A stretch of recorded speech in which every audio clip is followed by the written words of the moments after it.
Halo sobat, kembali lagi nih ketemu dengan saya di video ini dan channel ini.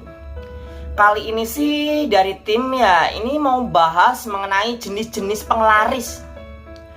Jenis-jenis penglaris nih, biar kita semua bisa selalu waspada. Karena zaman sekarang itu banyak loh, para pedagang, para pengusaha itu menggunakan penglaris. Banyak sekali. Dan yang kita ketahui semua, penglaris adalah suatu tanda kutip. Penglaris adalah suatu tanda kutip yang mampu membuat dagangan atau usaha itu laris.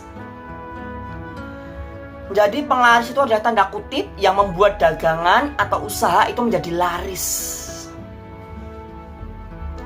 Dan ternyata penglaris ini sendiri itu banyak sekali jenis-jenisnya. Dan perlu kita sadari, kita manusia itu adalah makhluk sempurna. Kita makhluk sempurna. Kita punya ruh, jiwa, dan raga. Ruh kita bersemayam di hati, jiwa kita bersemayam di pikiran, dan kita juga punya raga sebagai wadah ruh dan jiwa. Bila mana kita dekat dengan Tuhan Sang Maha Pencipta, bila mana kita dekat dengan Allah, dekat dengan Sang Maha Pencipta, dan kita bisa peka, bila mana kita memiliki kepekaan tinggi, kita tahu, kita bisa membedakan antara satu dagangan dan dagangan yang lain. Dagangan yang pakai penglarisan atau tidak, kita bisa membedakannya. Dan saya kali ini mau bocorkan nih beberapa jenis penglaris, supaya ini juga menambah wawasan kamu semua. Ada beberapa jenis penglaris. Mari kita bahas ya. Saya tuh mau memberikan bocoran itu 5 saja, 5 jenis penglaris. Yang pertama itu ada penglaris raja. Itu yang pertama ya, penglaris raja. Penglaris raja ini adalah suatu penglaris yang menggunakan media tulisan. Entah tulisan Arab tanpa harokat atau tulisan Jawa tanpa sandangan.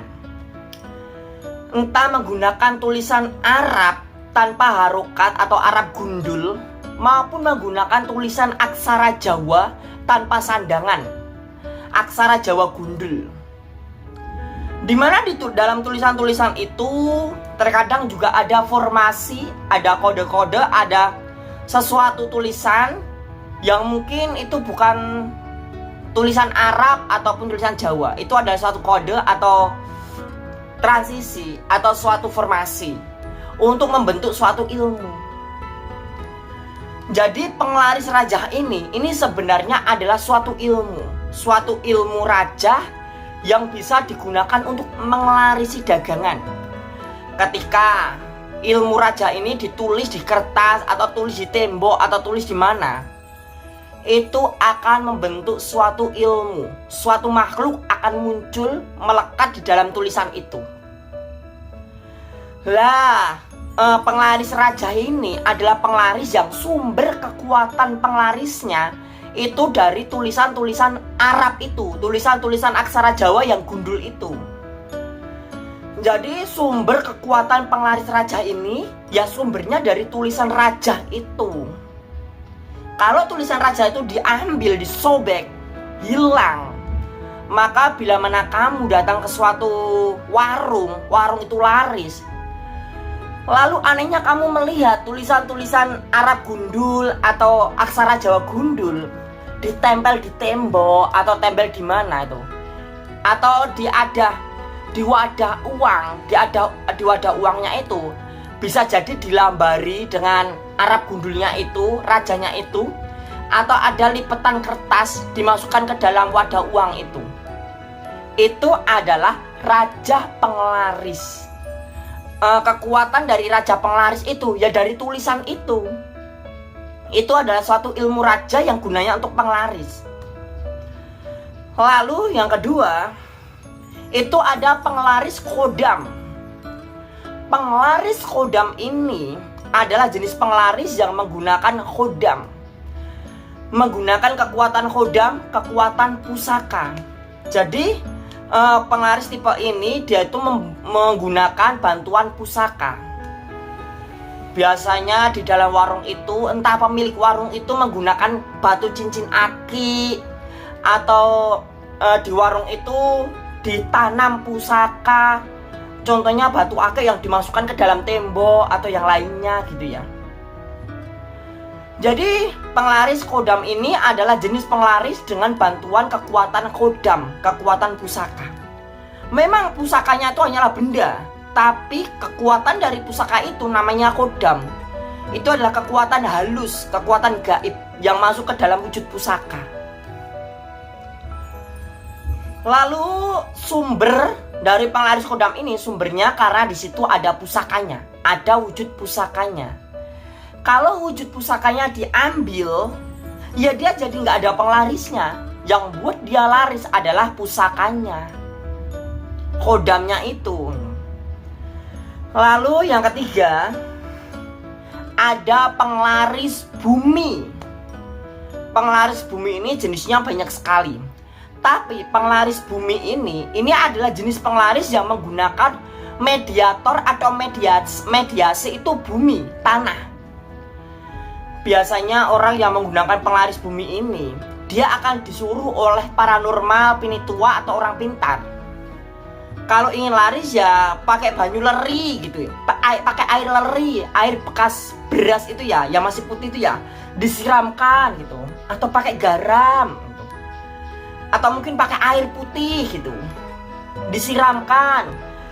Atau mungkin orang yang datang kepada orang pintar itu, orang pintar itu nyuruh ini nanti ditaburkan di tanah ya, tanah di depan warung, di dalam warung semuanya ditaburkan. Itu adalah jenis-jenis penglaris bumi, penglaris yang menggunakan mediator atau mediasi bumi atau tanah.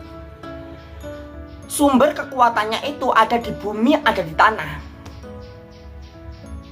Dan jenis mediator ini sendiri, ini mudah sekali ditangkal atau disangkal. Karena apa? Mediatornya atau mediasinya itu ada di dalam tanah itu. Ketika warung itu ditegakkan, dia bisa laris bila mana dia di atas tanah itu. Tapi bila mana warung itu berpindah tempat, maka efeknya beda. Karena penglaris itu menyatu dengan tanah. Penglaris itu kekuatannya menyatu dengan tanah yang ditabur-taburkan itu tadi. Kalau beda tempat ya beda kekuatan, beda energi. Ya mungkin orang itu akan datang ke pinitua, orang pintar atau paranormal lagi. Dia akan bercerita kalau dia pindah warung atau yang lainnya. Lalu yang keempat, ada penglaris pesugihan. Lah kalau penglaris pesugihan ini adalah penglaris yang berbahaya. Penglaris pesugihan ini biasanya ini penglaris yang berbahaya. Karena penglaris ini adalah jenis penglaris yang bersyarat, menggunakan syarat. Contoh, ada penglaris pesugihan pocong. Dia pakai penglaris, tapi ada syaratnya nih. Wah, harus ada tali pocong nih yang dimasukkan ke dalam bumbu, entah bumbu bakso atau yang lainnya gitu. Wah, ada lagi nih syaratnya harus pakai celana dalam nih yang diaduk-aduk gitu di dalam kuahnya atau yang lainnya. Jadi kalau jenis penglaris pesugihan ini penglaris yang menggunakan syarat. Dan nanti biasanya juga akan minta tumbal. Entah 1 tahun sekali di depan warung itu atau di dekat warung itu akan terjadi kecelakaan. Jadi makhluk gaib yang membantu warung itu bersyarat, menggunakan syarat. Mungkin ya, wah saya bersedia bantu warung kamu supaya warung kamu laris banget. Oke, saya bersedia, kamu gak perlu apa-apa. Tapi 1 tahun sekali saya akan buat kecelakaan. Saya akan mengambil, saya akan menghisap darah untuk mengisi kekuatan saya. Itu mungkin seperti itu. Jadi penglaris pesugihan ini adalah jenis penglaris yang bersyarat. Jadi ada suatu syarat atau suatu permintaan dari makhluk gaib itu. Lalu yang kelima, ada penglaris doa atau mantra. penglaris doa atau mantra itu adalah penglaris yang berasal dari doa-doa atau mantra. Wah, aku diberi mantra penglaris. Aku kalau mau warungku laris ya aku baca doa ini, aku baca mantra ini sebanyak-banyaknya. Semakin mantra ini, semakin doa ini aku baca sebanyak-banyaknya, kekuatan penglaris itu akan besar gitu. Tapi kelemahannya, hanya orang yang diberi doa atau mantra itu yang memiliki penglarisan itu. Sedangkan orang yang tidak tahu doa dan mantra itu dan tidak memiliki kekuatannya, tidak akan bisa menggunakan penglaris jenis ini. Jadi penglaris jenis doa atau mantra ini hanya bisa digunakan bagi orang yang diberi kekuatan dari doa atau mantra ini, yang tahu doa dan mantra ini. Dan itu 5 ya jenis penglaris yang dibahas kali ini. Dan masih banyak lagi jenis-jenis penglaris lainnya. Itulah kilasan video kali ini. Jangan lupa klik like dan subscribe video kali ini. Nyalakan lonceng notifikasinya dan komen di kolom komentar.